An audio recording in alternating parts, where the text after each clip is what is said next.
listen, y'all, I don't hate men. Sorry, that was a lie. Here's a sad group suggesting punishment for comedians. Me, I'm the sad group. Why are comedians not even willing to come on college campuses anymore because they're scared to death? Yeah. They're going to say something that offends. The stereotypes used in comedic stand-up is just simply like not okay anymore. So you can say whatever you want, but you need to be ready for like the repercussions of what you say. I think that while social repercussions are nothing new, what we penalize people for saying is changing. And I think that that's a positive thing. It is a positive thing, but for a different reason, you dope. You know, wokeism has hit the wall when its proponents are treated like sideshow freaks on an afternoon talk show. Me, I'm the sideshow In case freak. you forgot. Check out these young teenagers who suddenly decide they're transgender. They immediately cut off their families. They very often drop out of school. They are very often start tattooing themselves and using drugs. And they are creating a world for themselves that is so healthy, so built around sexuality, and they lose all their hobbies. Their only hobby is being transgender. Black facts you didn't know because who was going to tell you? Did this piss you off when it was going viral? Of course it did, because it was a modern day version of this. A minstrel show is an American form of racist theatrical entertainment. Very popular in the 19th century, but clearly it's gone nowhere. Minstrel shows typically consisted of white people, sometimes black people, putting on blackface, I'll tag the video of that below, and performing songs, plays, and other goofy theatrics. What songs? Well, your fourth grader might be singing them at the harvest recital for school. Camptown Races. Very racist. Oh, Susanna. Just look up the lyrics. It's blatant. We got to sit front row and center to our modern day version of a minstrel show. People laughed. Even black people made their own parodies of this person who was making a mockery of them. Minstrelsy only supports the idea that black people in our culture are a joke and can be mocked. The fact that this wasn't taken down for its blatant racism says a lot. Just doing a quick reading check-in. So Queer Screams is on my TBR for this month. I have started reading it almost halfway through with the book, and I'm really enjoying it so far. I feel comfortable at this point recommending this one if you are interested in the history of queer subtext in horror films. I think this is a great foundational read. And then it also, of course, has a bibliography that has a lot of more in-depth information, and there's a ton of books mentioned in here that I will be picking up.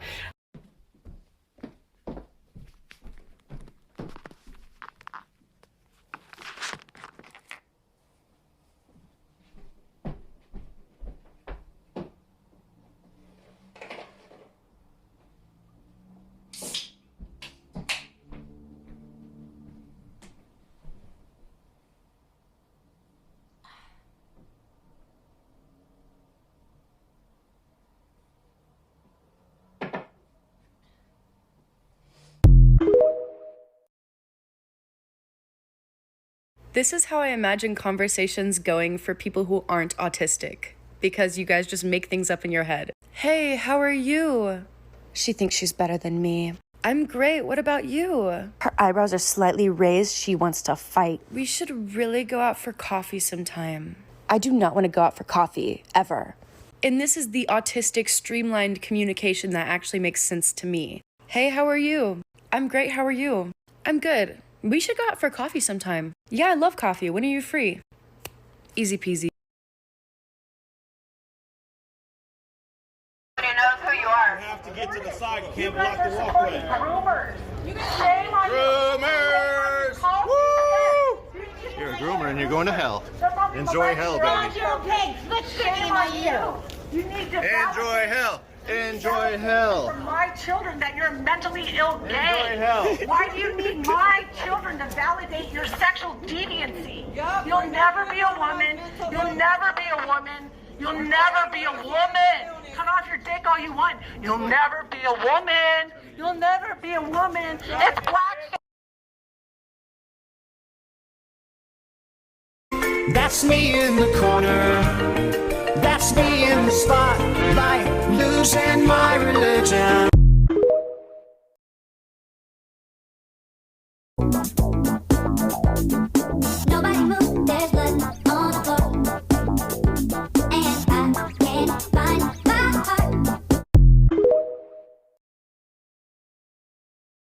Check out these paintings of Black people during the Renaissance and after.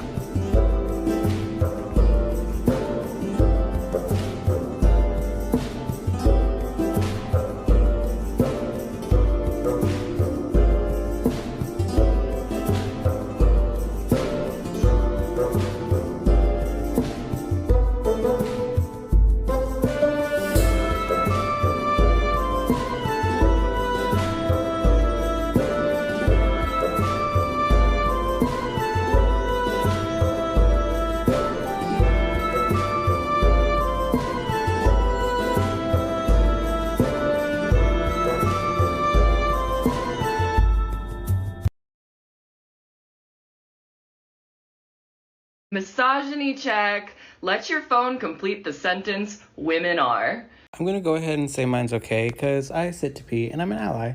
Women are you gay and online right now because I ¿qué dibujaron ustedes en la clase de inglés? Okay, literally this is intersectional feminism.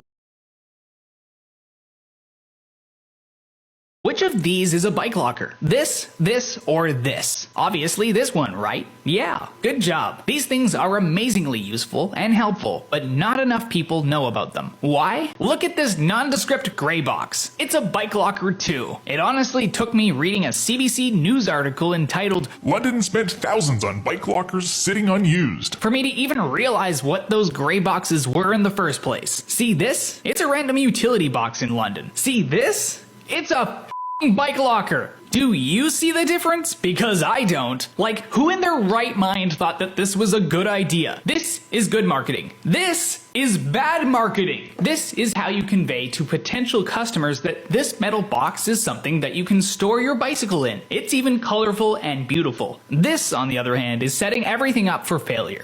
Gentle reminder that it's okay to be off-putting, bizarre, and unusual. Go have a wonderful day, you little freak. Hi, I'm Ez, and this is Cameron. And we're doing things you're afraid of to show you that it's okay, and today we're wearing wigs in public. This isn't the wig, we're gonna put the wigs on. We have the wig cap. I really... This is the wig that I'm gonna be wearing, and that one's Cameron's one. Yes. And then I'm just gonna stick it on my head, to be honest. Put the wigs on, and let's go out in them. So we're out and about, and we're gonna go into the shopping centre. Here we are, in a shop, and look what I found. Look at this. You're coming home with me. Honestly. I feel like we're in like disguise. Right. It feels so silly, so scandalous. So we're gonna get a Subway, and I'm gonna actually take this off. It is so boiling. Like wearing it in public, absolutely fine. But it's boiling, okay.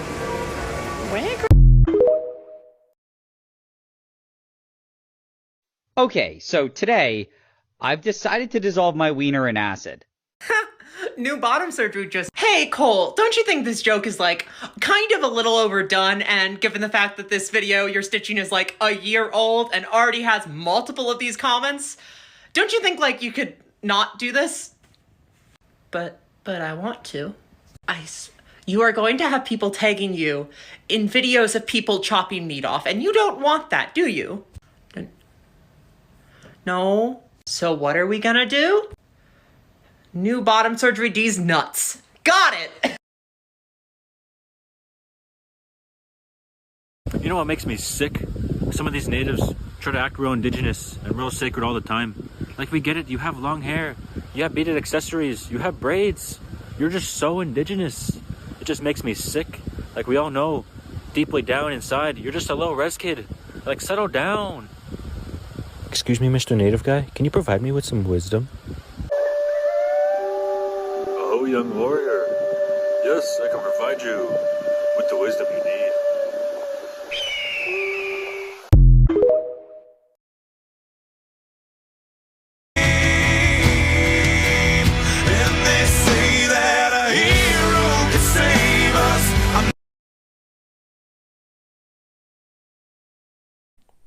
Have you seen the latest outrage that TERFs and transsubs are trying to spin up about Dylan Mulvaney? If you're not aware of it, Dylan Mulvaney, the transgender superstar, appeared in an interview with the beauty store Ulta. They discussed things like what a transgender girlhood means, makeup, beauty, and being a woman, and possibly even one day being a mother. And of course, this got conservatives outraged. So what did the TERFs do next? Well, of course, they organized with conservatives like Matt Walsh, who ostensibly go against everything the feminist part of TERF stands for. Seeing somebody talk about their transgender girlhood and seeing somebody talk about their transgender upbringing and what beauty means to them and what exploring femininity means to them is uplifting. It is trans joy. And this upsets conservatives so much, because they can't handle the idea that a trans person can be living openly trans and happy. You know what? Good for you, Dylan. I'm really glad that you were able to go on there and talk about this.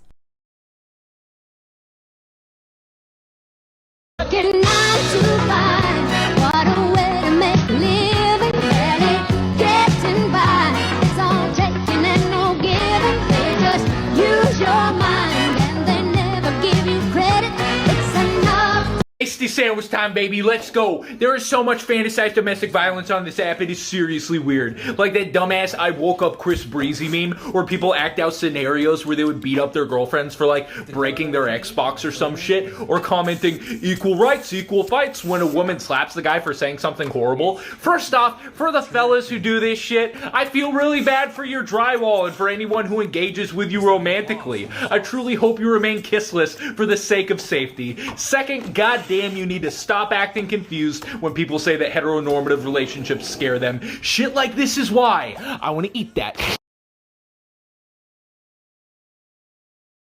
I just read about how to defeat capitalism, and I need to tell you guys. This is a book that I just started reading. It's called Birth Strike by Jenny Brown, and I'm only 2 chapters in and my mind is blown. So first, she quotes Philip Longman, who wrote an article about falling birth rates. And he says, capitalism has never flourished except when accompanied by population growth. So later on in the chapter, she says this: as long as we think of the battle over abortion and birth control as primarily a cultural conflict in which 2 sides simply hold different worldviews, it's not clear why corporate owners and establishment planners would have much interest one way or the other. But if we look at the battle as a fight over the production of humans, how many, how fast, and at what cost, then it seems likely that employers as a class would have an intense interest. They would especially care when they are called upon to put in resources, as they are whenever we demand paid family leave or publicly funded childcare. A higher birth rate does serve an economic goal, an ever-expanding workforce raised with a minimum of public spending and a maximum of women's unpaid work. Why would employers pay for parental leave if they can push us into maternity for free? Why would corporations pay taxes for a national childcare system if families can be induced to take that burden upon themselves? But women are refusing. By some measures, our birth rate is the lowest it has ever been, so they can only achieve that goal if they further deprive us of reproductive control. It may seem absurd that we have to still fight this old tyranny in a new century, but we do because it's not fundamentally about outdated religious doctrine. It is a struggle over our labor. So the answer is clear. Without an ever-expanding population, i.e. people having children, there can be no capitalism. So just keep that in mind, young people, even though none of us can afford to have children anyway. But, yeah.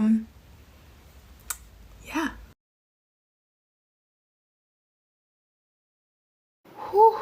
Lingerie, babe. For men. I knew this post was gonna garner some confusion, especially because it deals with the topic of men sexualizing themselves for women's pleasure, which is apparently a foreign concept.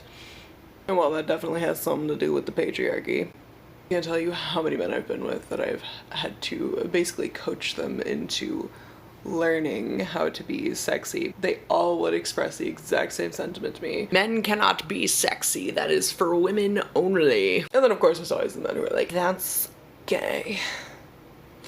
which is hilarious considering the person who's trying to tell them that it's attractive. I guess it's rare that men even try to cater to our wants and needs or gaze in any way. Fuck. Men are not monogamous. Women are. Somebody come look at this. It's a fact, not an opinion. Oh, this is facts. But the man This is facts. That's what I'm saying. Whatever that is, marriage, long-term commitment. He is attracted to others, and he's more attracted to them than you. Don't piss And me he will off. stay that way Don't piss me off. forever. How can you counteract that reality?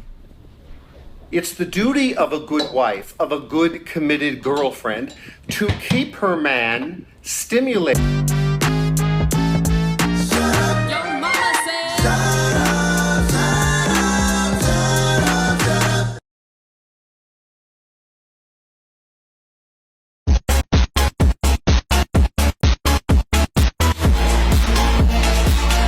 What's considered trashy if you're poor, but classy if you're rich? The Montessori parenting method.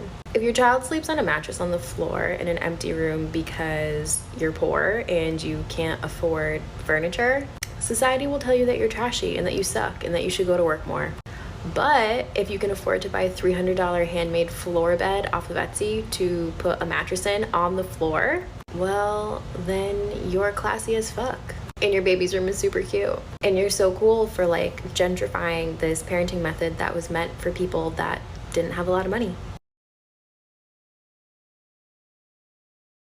What is happening to men? We're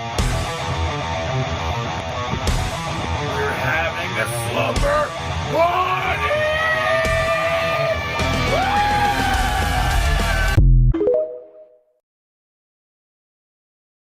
Guys, look at how cute this is. Hello, so I had asked for disability accommodations from one of my jobs. I'm still trying to wrap my head around the fact that it's okay to ask for help. If you're new here, I have autism, ADHD, OCD, PTSD, depression, and anxiety. So I'm going to show you what it looks like to get accommodations for a big girl job. So I have my sunflower lanyard, which is for invisible disabilities, and I bought some cool stuff from some Etsy shops. The first one is from Retrophiliac, and it is an autism-owned business. First thing I got was this infinity symbol lanyard, and I got some cool pins. This one says autistic because I'm autistic. This one says be patient with me because one of my coworkers called me slow. And this is so cute! The second one is from Space Taxi, and I got this! It's so cute! Like, this will look so good on this. They also put confetti in the bag, and it was amazing. And then lastly, because I work 7 days a week and I've been burning out a lot and I've been going nonverbal for periods of time, I got this pin. It says, I'm nonverbal, but I can still hear you. Because a lot of times when I tell people I'm nonverbal, they think that I can't hear them either, and it's a little bit awkward. The nonverbal button is from Better on a Button on Etsy. So with my accommodation, I'm allowed to wear my lanyard to work, and my coworkers are going to be more aware of what pins I'm wearing. And then whenever I use this, I'm going to move these pins onto this one. Anyways, I love this so much, and these people are so talented. If you love black people, stay.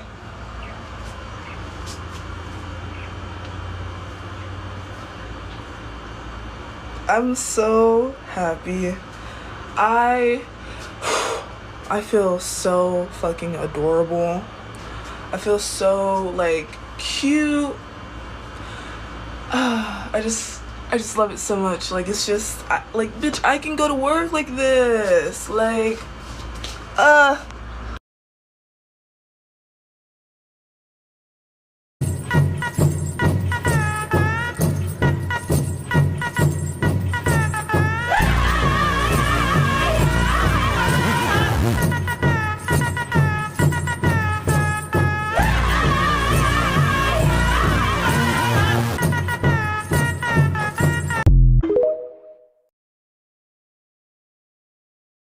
Two things we know can reduce crime. More cops, good guys with guns. Now, I don't agree with it, but I do appreciate the distinction between the two. You know what I mean? I lay awake at night and I think about Helen Keller and how there's no way that she was, and not that she wouldn't be able to do it, but like, how would she have ever learned? But because she's blind and deaf, she has no sense of what's going on at all. She is a bot created by the government. Do not be fooled by Helen. Hey bestie, This is not it. Let me tell you why. You mentioned how she supposedly flew planes, wrote a book, and said it's impossible that she can do this because she can't learn, and then tried to say, not that she couldn't. Then you followed up with your reasoning of why she couldn't. You saying that someone can't do something because of a disability or their body functioning differently than yours, ableist. That's a word. Ableism is literally the definition of discrimination against someone with a disability, which is exactly what you're doing when you say all those things about Helen Keller. You said she has no sense of anything going on at all. Okay, she's blind and deaf. What about the other 3 senses? Taste, smell, touch? Those are a thing. People view Helen Keller as this amazing person who accomplished all of these things, but what you don't realize is there's people literally today living at the same time as you that are doing the same things that Helen did. Deaf-blind people still write books. Deaf-blind people still participate in everyday activities that you all do too. It might not look the same as how you participate because there's something called accommodations. Wow. It's literally just adjusting your life and how you do things so you can still do them. Doesn't make it impossible. Just how it sounds is ridiculous. It's like saying someone who doesn't have smell or taste can't be a cook because they can't taste their food, but you can still learn recipes. You can still learn how foods work together. You don't have to be able to taste it. You don't have to be able to read to write. There's a thing called Braille. You don't have to talk to be able to communicate. There's protactile ASL. Both of those things Helen used. Humans instinctively and naturally want to communicate. Humans will find a way to communicate, no matter what. That's why babies cry. That's how sign language developed. Those beliefs and comments are just so ableist.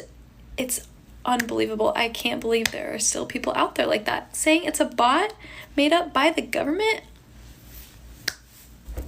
I can't. Put your hands behind your back now! Now! Okay, it's fine. It's behind my back, sir. I've not done anything. This is Officer Paul Abel. I've not done anything. She has you on camera right here. I don't care! You didn't listen. I told you to go away. I didn't do it. You didn't want to listen. You told me to go away for what reason? Dude, I don't have to sit here and have conversations. Did I commit a crime? Did I tell you to give me your ID? Ma'am, I'm on camera. Did I commit a crime? Of the Pittsburgh Police Department. Is he under arrest, sir? Sir, am I under arrest? Hey, what hey, reason? hey. Why is he under arrest? Dude, can you please tell me? I know this kid since he was 3 years old. I don't care. Okay? Can you please tell me what I'm under arrest for? No, would you sit down? Okay. Get down on the ground. Can you please tell me what I'm under arrest for, sir? Failure to disperse. Disperse for what reason? Failure to disperse. And he's big mad at a bystander. This is Officer Abel. I don't have a badge number. 3806. Abel, please walk away. Give me space. No, please keep recording. Please keep recording. Sure. Walk back. got it. We know his sister, his father. He's a member of his community. He works at the JCC. Because the man in cuffs said his thin blue line flag was disrespectful to the American flag. This is out of hand. He decided to be disrespectful to me. He's allowed to do that. Yeah, he's allowed to. It doesn't matter. Yeah. No. You're being absolutely out of hand. I'm not allowed to tell you what he did. You want to know what he did? Then walk away. If you don't want to know what he did, then walk away. I want to know what he did. What did he do? Are you going to interrupt me again? Here's what you said he did. I told him to walk away. He kept blocking the entrance. I said it 3 times. Okay. Wouldn't move. Is it a public thoroughfare? Is it private property? Right now it is, yes. So Officer Abel brutalizes this man with a taser, screams at him, and then won't use reason. You don't have probable cause to go through that bag. That is illegal, sir. It is on camera, and that is illegal. Right now, there's no reason you should check my bag. And even conducts a search of the bystander's bag, which others tell the officer is illegal. When black people speak of the horrors minorities face in this country, white America does not care to listen. There's a lot of things that need to change. NFL owners for saying, Officer Abel, love touting. Abel wore it. The thin blue line flag and hashtag mock Black Lives Matter.